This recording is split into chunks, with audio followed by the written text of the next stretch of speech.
If you've lost your 50-50, or maybe you're just staring at your Primogem count and realizing it's not looking good for Xilonen or Venti, yeah, I feel you. I personally lost mine. Painful moment, but hey, I did what had to be done. We don't talk about that part. But listen, I know not everyone wants or can do that. And that's exactly why I decided to sail the 7 seas of Teyvat, climb every mountain, dig through every event page, and basically document every single source of Primos so you don't have to. So in today's video, we're covering 3 things. First, how many pulls you can save even if you apply 0 effort. Like straight up just cruising through the game, check in, do dailies in the events.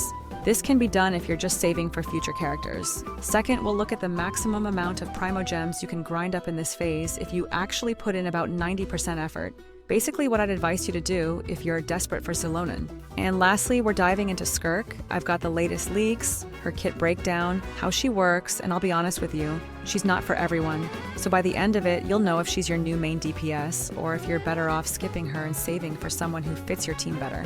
And of course, I know the pain of losing a 50-50. That's why I want to assist you guys with a Welcome Moon giveaway at 15,000 subscribers. And don't worry, entering is super simple. Just like the video, drop a comment down, and of course, make sure you're subscribed. That way, I'll know you're here and part of the crew.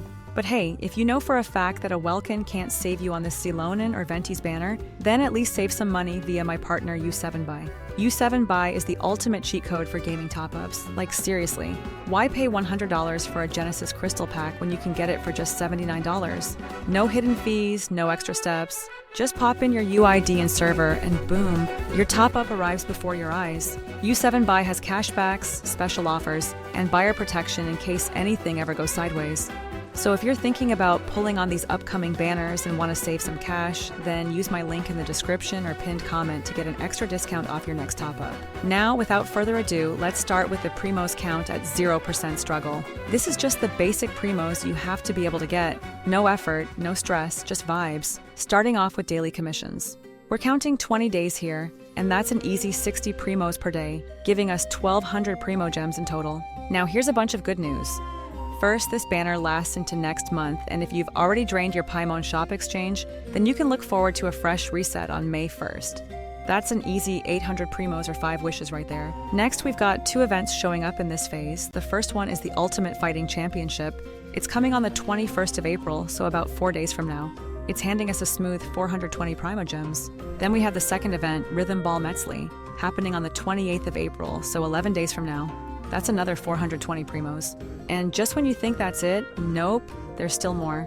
The 5.7 live stream is around the corner, and we all know what that means. Promo codes. As usual, we are expecting 360 Primogems from there. Pretty sure by now you've done your character trials, so yeah, I'm not even going to include that.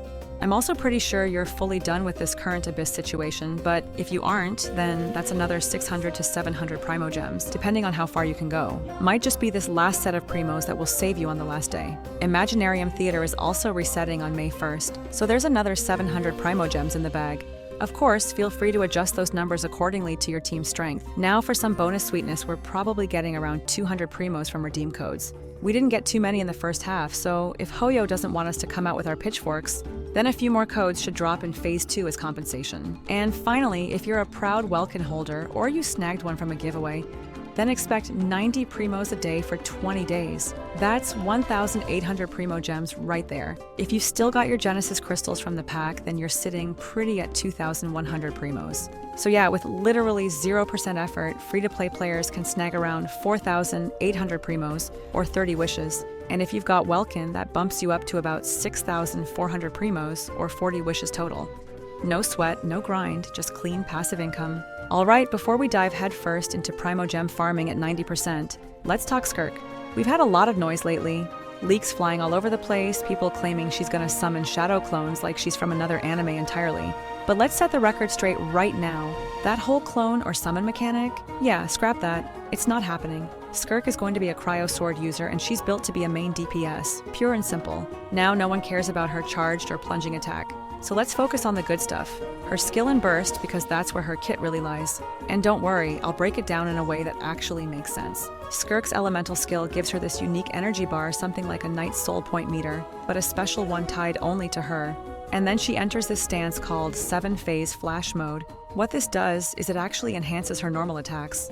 Also, this mode is not just for show, as it plays a key role in her entire kit later on. Now her burst, called Foul Art Ruin, eats up all that special energy and unleashes a big burst of damage. Think Keqing's burst, but cryo-flavored and, hopefully, flashier. I'm still side-eyeing that comparison though, because we haven't actually seen it yet. Just word of mouth from beta leakers, so take it with a grain of salt. Now, whenever cryo or hydro teammates hit enemies, little orbs drop, something like Nuvolette orbs.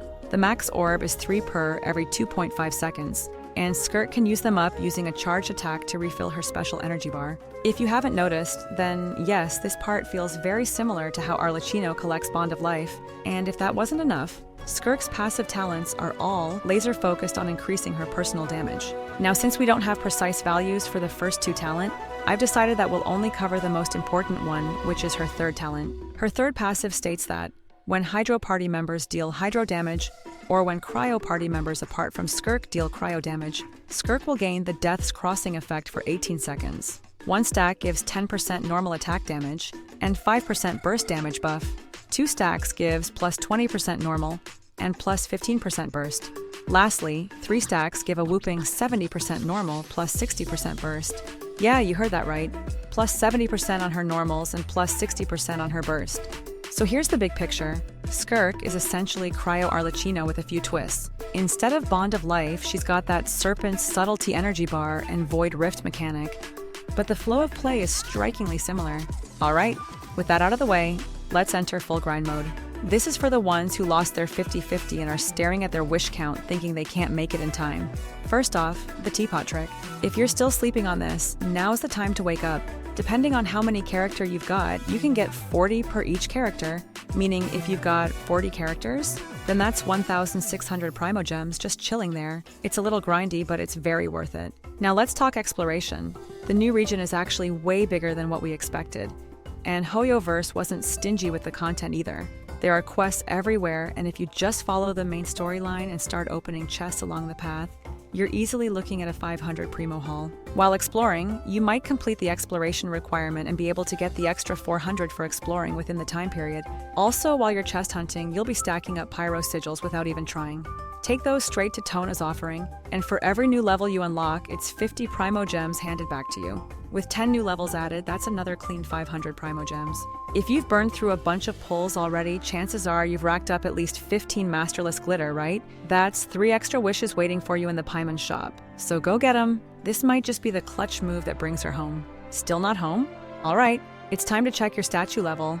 If your Natlan statue isn't fully maxed out, then you're leaving free Primos on the table. 100 Primogems per level, and that's honestly not bad considering you'll already be exploring. Now let's talk Imaginarium Theater. If you've never completed it, maybe because you didn't have enough built characters before, then congrats, you're in for a bonus. They drop you an extra 200 Primogems just for your first full clear.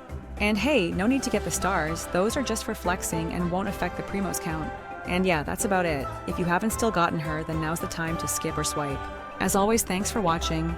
Kindly consider liking and subscribing if you enjoyed the video, and I hope the 50-50 shall be in your favor.